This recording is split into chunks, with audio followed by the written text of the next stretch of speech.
जी नाज़रीन, welcome back to the show. आप लोग देख रहे हैं आपका फेवरेट मॉर्निंग शो जिसका नाम है मुस्कुराती सुबह। जैसा कि आप लोगों से कहा था कि किचन की दुनिया में लेकर जाएंगे और शेफ सारा से जानेंगे कि कहां तक पहुंचे हमारे स्ट्रॉबेरी पैनकेक्स। जी शेफ सारा, हमारे पैनकेक जो है वो बिल्कुल रेडी हैं और लेकिन हमने सोचा कि प्लेटिंग तो हमने बिल्कुल कंप्लीट कर दी है और हमने सोचा कि आज तो आपको ज़रूर टेस्ट करवाना है, तो आपके लिए स्पेशल पैनकेक्स हम रेडी कर रहे हैं जो कि हो मेरे लिए बन रहा है स्पेशल। वाह, व्हाट अ ब्यूटीफुल तो व्यू, बड़ा जबरदस्त बनाया है भाई शेफ सारा ने, जबरदस्त माशाल्लाह। अच्छा, मैं चाहूँगी कि चूंकि उस वक्त थोड़ा सा टाइम शॉर्ट था हमारे पास, मैं चाहूँगी इसकी रेसिपी को हम दोबारा से एक्सप्लेन क्यों ना कर दें। क्या बिल्कुल रिपीट कीजिए सारा, बताइए प्लीज। सबसे पहले आपको बोल लेना है, उसमें हाफ कप आपको डालना है स्ट्रॉबेरी जेली, उसको विस्क करना है अच्छे से अंटिल इट्स फोमी। उसके बाद आप उसमें डालेंगे oil, 2 table spoon of oil. उसके बाद डालना है आपको 1 egg, 1 cup of flower and 1 cup of milk and half tea spoon of baking soda. उसके बाद आप अच्छे से उसका बैटर बना लेंगे। बैटर ना ज़्यादा थिक हो ना ज़्यादा लिक्विडी हो, मीडियम हो। उसके बाद आपको पैन ग्रीस करना है, उसके बाद आपको अपना बैटर पोर कर देना है और इस तरीके से जो है इसकी शक्ल होगी। जबरदस्त यार, फिर शक्ल तो बहुत लेयरिंग खूबसूरत है। करने के बाद इस तरीके से या तो हनी के साथ आप सलमान की जो हनी सिरप है उसके साथ सर्व कर सकते हैं, स्ट्रॉबेरी है, चॉकलेट सिरप, जो आपको पसंद है आप उसके साथ सर्व कर सकते हैं। Very good. अच्छा, ज्यादा जो लोग ऑयल में बनाते हैं उससे क्या क्या नुकसानात होते हैं शेफ सारा? कहकशा, एक्चुअली ना देखें, ऑयल तो वैसे भी हमें बहुत कम ही यूज़ करना चाहिए। हेल्दी फूड तो मतलब हेल्दी रहने के लिए हमें ऑयल या कोलेस्ट्रॉल वाली चीज़ें जो होती है ना वो बहुत ही कम यूज़ करनी चाहिए। हमारी कोशिश ये होती है कि हम बहुत लाइट ऑयल यूज़ करें, और जब बात आती है लाइट ऑयल की तो कहा जाता है कि रिवायत ही है खालिस और लाइट ऑयल। तो मैंने, आप देख सकती हैं कि मैंने बिल्कुल इसमें ना होने के बराबर जो है वो ऑयल यूज़ किया है। पैन को अगर आप कैमरा हमारा दिखाए तो बिल्कुल लाइट ऑयल है और इतना सॉफ्टली, इतने मज़े के बन रहे हैं पैनकेक्स, बिल्कुल पता ही नहीं चल रहा कि इसके अंदर ऑयल भी है। तो बिल्कुल ऐसा ही होना चाहिए कि आप कोशिश किया करें कि अपनी जो डिशेस आप बना रहे हैं, चाहे वो आप हमारी टिपिकल पाकिस्तानी डिशेस हैं, क्योंकि कहकशा आपको पता है ना कि हमारे यहाँ तो जब तक कहा जाता है ना कि भाई ऑयल कम है तो रौनक नहीं आ रही ना डिश में। तड़का होना चाहिए मज़े का, और जब तक ऑयल नज़र नहीं आता तो कहा जाता है कि भाई यार आज डिश कुछ रौनक वाली नज़र नहीं लग नहीं रही है। हालांकि उसका टेस्ट बहुत अमेजिंग होता है, लेकिन क्या करें, जब लोग डिमांड करते हैं तो हमें इसी तरह से कुक करके देना पड़ता है, बनाना पड़ता है हमें और फिर सर्व करना पड़ता है। जबकि आपको पता है मेजॉरिटीज़ में बहुत सारी जगह ऐसा होता है कि मैं कभी दावत वगैरह में कहीं जाती हूँ या कोई ऐसे इवेंट्स होते हैं जहाँ पे हमें, तो वहाँ ऑयल वाली जो डिशेस होती हैं लोग उसको यूज़ बहुत कम कर रहे होते हैं, सेपरेटली उसको निकाल भी देते हैं, लेकिन चाहिए उनको ऑयल ठीक। लेकिन वो होता है ना, कुछ लोग होते हैं जिनको निहारी में जब तक जो है वो तेल नहीं दिखेगा, उसका रोगन नहीं दिखेगा तो उनको मजा नहीं आएगा। कुन्ना में जब तक नहीं होगा तो लज्जत नहीं बढ़ेगी, कि उनको अंदाजा नहीं होता कि वो सेहत के लिए थोड़ा सा मुज़िर है, लेकिन वो खाए जा रहे हैं और उसके बाद जो है तबीयत अपनी खराब किए जा रहे हैं। थोड़ा सा एहतियात करें भाई, ये सब चीज़ें तो बहुत नॉर्मल हैं जो कि हम लोग आपको बताते रहते हैं अवेयरनेस के लिए कि इस्तेमाल करें, ठीक है, लेकिन हर चीज़ की ज्यादती जो है वो गलत हो जाती है। हमारे पैनकेक्स बन रहे हैं, स्ट्रॉबेरी पैनकेक्स, और किचन की रौनक को बढ़ाने के लिए हमारे साथ मौजूद है सलमान फूड्स और रिवायत खास खालिस कुकिंग ऑयल। शेफ सारा कहाँ तक पहुंचे? हमारे पैनकेक्स बने जा रहे हैं। शेफ सारा कह रही है हाँ जितने बनाऊंगी कहकशा कि जितने दिल चाहे खाना। माशाल्लाह, बिल्कुल, क्योंकि कल हमारे पास जो है वो बहुत सारी हमारी जो माशाल्लाह से प्यारी सी टीम है, जो कि फैमिली हो गई है और इतनी खूबसूरत सी मेट्रो की फैमिली है। तो कल मुझे लगा था कि शायद वो सही से लोगों ने टेस्ट नहीं किया, हम सब फैमिली ने, तो मैंने सोचा कि आज जो है वो बैटर ज़्यादा भी होना चाहिए और पैनकेक बिल्कुल ज़्यादा होना चाहिए। और हम लोगों के पास भी एक रिक्वेस्ट आई जनाब, वो है ब्रेक की, तो आप लोग कहीं जाइएगा मत, देखते रहिए मुस्कुराती सुबह हमारे साथ मुस्कुराते हुए। जी नाज़रीन, welcome back to the show. आप लोग देख रहे हैं आपका फेवरेट मॉर्निंग शो जिसका यार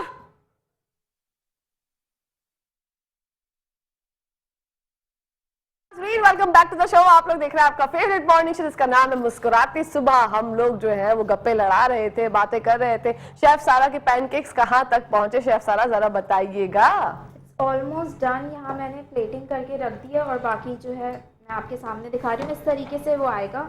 आप लोग देख सकते हैं जो टेक्सचर है ना पैनकेक्स का, ओके, ये वाओ। आपका टेक्सचर होना चाहिए पैनकेक का जो पैटर्न है। उसके बाद just 2 to 3 minutes we have to give on both side, और उसके बाद हम इसको निकाल लेंगे। ओ वाह, माशाल्लाह, जबरदस्त। एक प्रेजेंटेशन तो कर दी है शेफ सारा ने, हम चाहते हैं दूसरी प्रेजेंटेशन भी जरा हमें करके दिखाइए। आइए आइए जी। अच्छा कहकशा, हम जब मैं आपसे बात कर रही थी ना कि इसके बहुत सारे शेप्स आप दे सकते हैं, क्योंकि बच्चों का आजकल ये हो गया है कि बोर हो जाता है ना, यू नो, तो मार्केट्स में कटर्स आते हैं जो कि एक तो प्लास्टिक बेस पे होते हैं और एक होते हैं स्टील बेस पे। तो आप उसके लिए भी आप ऐसा कर सकते हैं, वो स्टील बेसिकली ओके, तो कटर्स को हम क्या करते हैं कि पैन पे रखा, बैटर्स के ऊपर डाला और वो उसी शेप में रहता है। वाह। तो वो एक अट्रैक्टिव शेप आ जाता है और उससे जो है वो बच्चे बड़ा अट्रैक्ट हो जाते हैं। आपने देखा होगा मेजॉरिटीज देखें, अभी तो सलमान ने जो है वो उनका पैनकेक सिरप इंट्रोड्यूस करवाया है और बहुत ही यमी है, नो डाउट। बट इससे पहले हम क्या करते थे, इसको हनी में सर्व करते थे, हनी के साथ। और मेजॉरिटीज जैसे बच्चे बहुत ज्यादा पसंद भी नहीं करते, आपको पता है हनी, और ये वेदर जो है इस तरह की चीजें खिलाने का वक्त है बच्चों को। बिल्कुल ऐसे तो ही है। बस बिल्कुल, तो हम मेजॉरिटी मैं स्पेशली यही करती हूँ कि पैनकेक्स के बीच में जो है ना वो आप हनी लगा देती हूँ, ऊपर चॉकलेट कर देते हैं। हाँ जी बिल्कुल। और ये इनका सलमान का जो है वो हनी बॉटल है जो कि बहुत ही मज़े की और खालिस है। तो इसमें ये होता है कि बच्चों को इसमें एग भी चला जाता है, पैनकेक के अंदर एग भी आपको मिल गया बच्चों की उसमें डाइट में, आपको फ्लावर हो गया और फिर हनी मिल गया आपको। तो ये एक अच्छी हेल्दी मील आपको ब्रेकफास्ट में मिल जाती है। बिल्कुल मिल जाएगी। अच्छा शेफ सारा मुझे बताएगा, अगर बहुत ज्यादा इसको ओवर कुक कर लेते हैं पैनकेक को तो फिर क्या होता है? ये बहुत हार्ड हो जाएगा, मतलब जिससे सॉफ्ट सर्व होता है ना, वो सॉफ्टनेस नहीं रहेगी इसकी ओवर कुकिंग से। तो क्या तरीकेकार है पहचानने का कि वो माएँ जो देख रही हैं, जो चाहती हैं अपने बच्चों के लिए पैनकेक्स बनाएं, तो उनको कब लगे कि हाँ ये पक गया है, बन गया है, अब इसको हम चेंज कर देते हैं साइड? इसको बहुत ही हल्की फ्लेम पे रखना पड़ेगा, ज़्यादा आपको हाई फ्लेम नहीं करनी, बहुत ही लो फ्लेम करके ना आपको अपना टेम्परेचर चेक करना होगा कि आइदर इट्स कि अब आ गई है वो पोजीशन के आप डाल सको। ओके। ज्यादा तेज नहीं करना है इसको, वरना तो वो बर्न हो जाएंगे, मतलब ब्राउन कलर तो आ जाएगा बट अंदर से वो कच्चे रह जाएंगे। Okay, wow, that's very good. जो लोग ये सोचते हैं कि हम ज्यादा उसको जो है ना वो कड़क करके खाएंगे तो वो फिर पैनकेक नहीं होगा, वो फिर वो मालपूड़ा बन जाएगा। आप लोग जरा जो स्ट्रीट फूड वाला मालपूड़ा एंजॉय करते हैं ना, अच्छा मालपूड़ा भी किसी दिन बना के दिखाए ना हमें शेफ सारा। बिल्कुल दिखाएंगे। वो एक्चुअली उसका फिर वही आ जाता है कि वो बड़ा एक अनहेल्दी फूड हो जाता है, क्योंकि वो बहुत डीप जो है वो फ्राई हो रहा होता है। और हम ऐसा बिल्कुल नहीं चाहते कि वो आपकी जो है वो हेल्थ मुतासिर हो हमारे बनाए हुए खाने से, लेकिन अगर आपकी विश है तो हम जरूर इसे पूरा करेंगे। बिल्कुल। अच्छा स्ट्रीट फूड के हवाले से, जैसे कि छोला चना चाट होती है, गोल गप्पे होते हैं, क्या हम बना सकते हैं किसी दिन किचन में? बिल्कुल बना सकते हैं, और अगर ये आपकी फरमाइश है तो हम इसे जरूर पूरा करेंगे। और बहुत मजे की बनती है, पता है, वो भी झटपट वाली रेसिपीज है। और हम तो चाहते हैं कि हमारे व्यूवर्स जो है वो हमें बताएं कि आप क्या देखना चाहते हैं या क्या रेसिपी चाहते हैं, तो हम उस रेसिपी को जरूर फॉलो करेंगे। बिल्कुल ऐसे ही है, क्योंकि नाजरीन जो देख रहे हैं ना वो झटपट, हमारी जो बच्चियां हैं जो कि आना चाहती हैं, घर में शादियां हो गई छोटी छोटी उम्र में, वो ये सोच रही होती हैं कि यार बहुत जो मतलब झंझट वाली रेसिपीज होती है उससे बचो, ऐसी रेसिपीज बनाओ जो कि जल्दी बन जाए, झटपट बन जाए, इजी टू क्विक हो, और बनाने से मतलब आसानी हो जाए, और फिर वो उनके घर वाले भी खाए तो बोले वाह भाई वाह, जादू है बहू के हाथों में। तो शेफ सारा बताइए ना कि आपको ये कॉम्प्लीमेंट कितनी बार मिल चुका है? दोनों शेफ से मेरा सवाल। हाँ बिल्कुल। चले फर्स्ट मैं स्टार्ट करती हूँ कि मुझे जब मेरी शादी हुई थी तो लिटरली कहकशा मुझे कोई कुकिंग नहीं आती थी, और इनफैक्ट कि मुझे ये कुकिंग किचन से ही नफरत थी ना, मुझे पसंद ही नहीं था कि किचन में काम करना। और जब आपको ससुराल मिलता है ना, या तो देखें वो दो तरीके हैं ना, हाँ। या तो वो जो है वो बड़ा एक अजीब एटीट्यूड में आपसे काम करवा लें, यू नो, और या फिर वो हंसते मुस्कुराते हुए प्यार प्यार से जो है वो आपको लेके जाए किचन में और सब सिखा दें। तो मेरी जो सासू माँ हैं वो अब तो माशाल्लाह सॉरी उन्होंने बहुत अच्छे से मुझे सिखाया और बड़ा अच्छे से एक ट्रेन किया, लेकिन अब अनफॉर्चुनेटली वो नहीं है इस दुनिया में। लेकिन मैं उनको आज तक याद करती हूँ कि जहाँ मुझे नफरत थी किचन से और खाने बनाने से, बट खाने खाने से बहुत ही प्यार था। तो मैं उनको बड़ा क्रेडिट देती हूँ कि उन्होंने मुझे प्यार प्यार से क्या क्या वो सिखाया सब कुछ। और सिखाने का उनका तरीका ऐसा था कि अच्छा सारा, मुझे ना आपके हाथ की चाय पीनी है, चाय से स्टार्ट किया। तो जब चाय की बारी आई और किचन की बारी आई तो मैं थोड़ा सा नर्वस हो गई, घबरा गई कि मुझे तो चाय तक बनाना नहीं आती थी भाई। तो उन्होंने कहा चलो आओ हम साथ बनाते हैं ना इस चाय। उन्होंने मुझे चाय से स्टार्ट किया, फिर उसके बाद आहिस्ता आहिस्ता वो चावल राइस पे लेकर आए। देन वो आहिस्ता आहिस्ता से उन्होंने सारी चीजें मुझे क्या क्या इतने अच्छे से सिखा दी कि मुझे खुद ब खुद इस फील्ड से प्यार होने लग गया। अरे वाह वाह माशाल्लाह। तो ये आपको किचन की दुनिया से मोहब्बत जो करवाई है, तो क्रेडिट गोस टू आपकी सास को जाता है माशाल्लाह, कि उन्होंने जो है ये आपको सब कुछ सिखाया। अल्लाह पाक उनको जन्नतुल फिरदौस में जगह अता फरमाए, आमीन सुम्मा आमीन। हम दुआ गो है शेफ सारा से, जो दूसरी शेफ सारा है उनसे मालूम करते हैं कि आपको भी ये कॉम्प्लीमेंट मिला है कि जादू है बहू के हाथों में, क्योंकि मैं तो बहुत ही मतलब गलत फहमी का शिकार थी। मुझे लग रहा था 19-20 साल की, कोई 18 साल की हमारी छोटी सी शेफ है, लेकिन माशाल्लाह अभी अभी इनकी शादी हुई है। इनसे मालूम करते हैं। जी बताइएगा शेफ सारा। जी अल्हम्दुलिल्लाह मुझे कॉम्प्लीमेंट मिला है। फर्स्ट टाइम जो मैंने अपने ससुराल में चीज़ बनाई थी वो चाइनीज़ वगैरह बनाई थी, तो काफ़ी पसंद आई थी। हाँ। और जो है वैसे जो मेरी कुकिंग का जो मुझे शौक हुआ है अपने ब्रदर और मदर को देख के हुआ है, क्योंकि जब वो कुक करते थे, my brother is a gold medalist chef, तो इसलिए उनको देख के एक मुझे भी हुआ कि यार ये कर सकते तो चलो मैं भी करती हूँ। फिर आहिस्ता आहिस्ता मैं उनके साथ लगी रहती थी, मदर और ब्रदर के साथ करते करते फिर मैंने कहा चलो कोर्स करते हैं। फिर कोर्स करने के बाद मैंने कहा कि अब कुकिंग सेलिब्रिटी शेफ बनने की वो करती। अरे वाह वाह वाह। तो फिर मैं मीडिया के उसमें आई, तो फिर अब माशाल्लाह से मेट्रो वन ने हमें ये प्लेटफॉर्म दिया, आपने हमें यहाँ इनवाइट किया, थैंक यू सो मच कि आपने इनवाइट की, अपॉर्चुनिटी दी कि मैं यहाँ पे आके अपनी कुकिंग सबको दिखा सकूं। वाह माशाल्लाह जबरदस्त। तो क्या भाई अच्छा खाना बनाते हैं या आप? भाई। हाय माशाल्लाह खूबसूरत। क्यों? अच्छा वैसे मर्दों के हाथ में ज्यादा जायका होता है? बिल्कुल ऐसा है, मर्दों के हाथ में जायका होता है। ओके बिल्कुल ऐसा है भाई, तस्दीक कर दी। अगर ये बात मैं किसी और मर्द के लिए पूछती, वो तो आपके भाई है ना, या अगर मैं किसी और शेफ के लिए पूछूं तो आप इस बात पे अग्री करेंगे? मैं एग्री करूंगी। ओके शेफ सारा, आपका क्या मौक़िफ़ है इस बात? अच्छा मैं थोड़ा सा जो है वो एग्री नहीं करूंगी, ठीक है, क्योंकि नो डाउट देखें अब जब से मैं इस फील्ड में आई हूँ ना, किचन डोमेन में मैं आई हूँ, तो मैं कहती हूँ कि कहकशा एक टाइम था ऐसा जहाँ मैंने देखा कि एक बड़ा पूरी ओवरऑल हमारी कंट्री और ओवरऑल हर जगह ये टाइम था जब आया था कोरोना कोविड। तो उस कोविड में जो है मैं समझती थी कि उससे पहले तो हमेशा, और ये रियलाइज भी करवाया जाता था कि एक जो मेल कैटेगरी की जो एक परसेंटेज है ना वो ऐसे थी ना और फिर जब ये कोविड वाला सिचुएशन आई तो हमारी ही खवातीन ने उन्हीं लोगों को, उन्हीं मर्द हजरात को, हमारे भाइयों को सपोर्ट किया, और वो सपोर्ट ऐसा था कि वो यहाँ से उठ के ना यहाँ लाके खड़ा कर दिया और उसके लिए जब मैं देखा और हमारी परसेंटेज हमने मतलब एक काउंट किया या बहुत सारी चीज़ों से हमें पता चला, तो ये जो खवातीन इस लेवल पर आएंगी ना वो कुकिंग के वजह से आएंगी। बिल्कुल। उन्होंने जहाँ पे आपको पता है कारोबारी दुनिया बिल्कुल एक तरह से बहुत शदीद मुतासिर हो चुकी थी, तो हमारी प्यारी बहनों ने ही घर के बनाए हुए खानों को उठा के और उनको बना के सेल आउट करना शुरू किया। तो जब ये ऐसा सिचुएशन में मैंने देखा कि वो जो मर्द हजरात थे ना, तो आज नो डाउट मर्द के हाथ में होता होगा जायका, होता भी है, लेकिन अब मैं कहती हूँ कि मर्द और औरत दोनों के हाथ में सेम जायका होता है अनटिल वो दिल से पकाएं तो। हाँ, दिल से बनाना भाई बड़ा मैटर करता है। ये नहीं होता कि मतलब अगर बहन के हमारी बहन अगर खाना बना रही है और उनका मूड अगर खराब है या उनकी जो है वो चिक चिक पिक पिक हो गई अपने हस्बैंड के साथ, तो फिर उसके बाद जो खाना बनता है सब हैरान रह जाते हैं कि खाने में आज जायका क्यों नहीं है। तो मूड कितना मैटर करता है खाना बनाने में? बिल्कुल मूड मैटर करता है कहकशा। अब अगर मेरा मूड नहीं है ना तो लिटरली मैं किचन में नहीं जाती।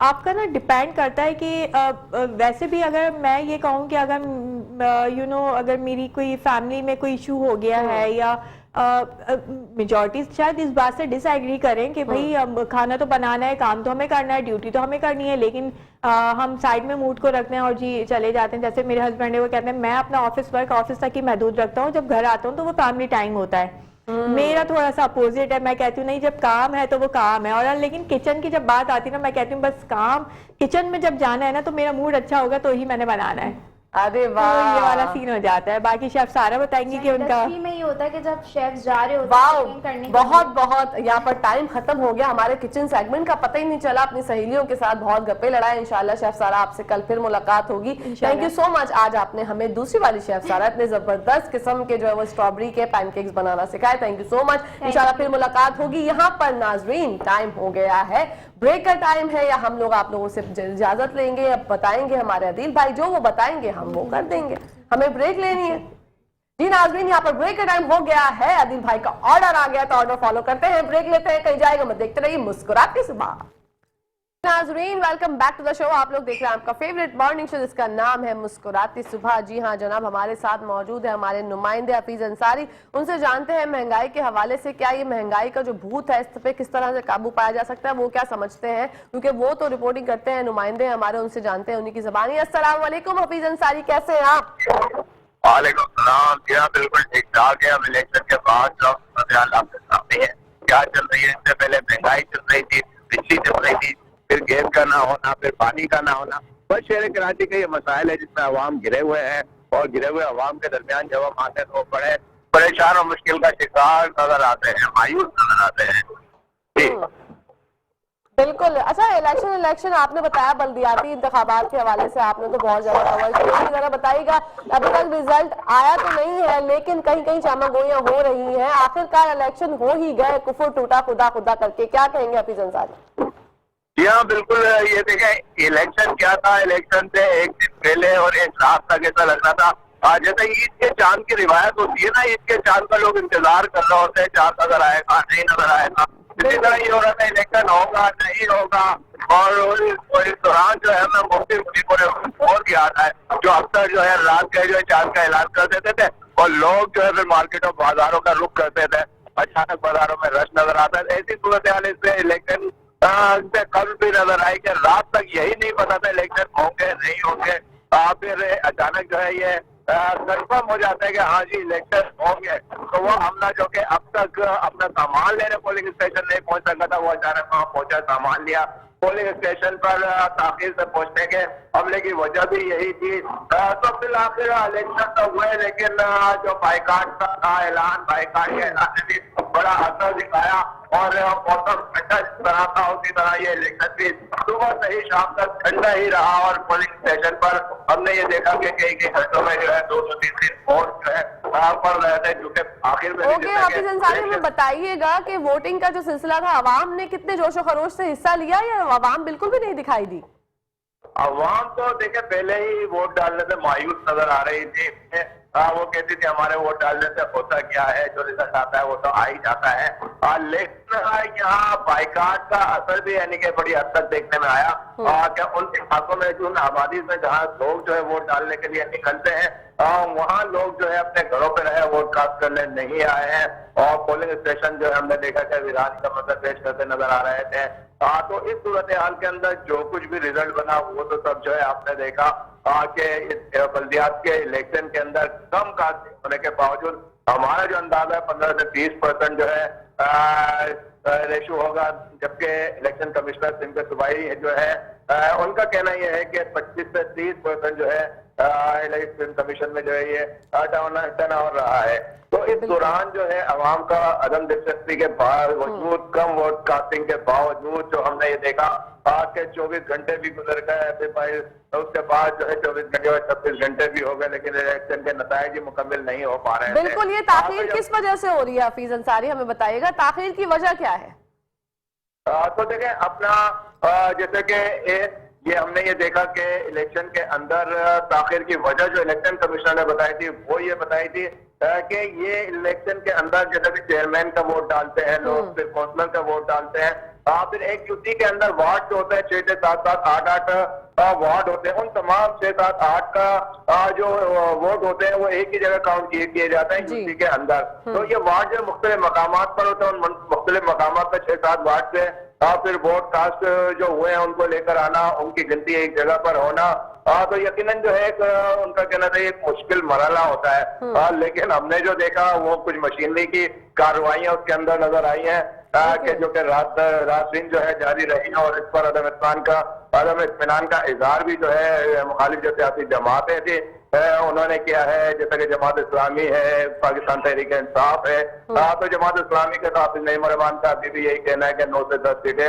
वो जीत रहे थे, लेकिन जो है वो उस पर उनको हरा दिया गया है, जिस पर वो एहतजाज भी अभी करते हैं। यानी कि अल्फाज में जो है नजर आ रहे हैं, और उनका लाए अमल क्या होगा आज उन्होंने कहा था कि वो बताएंगे।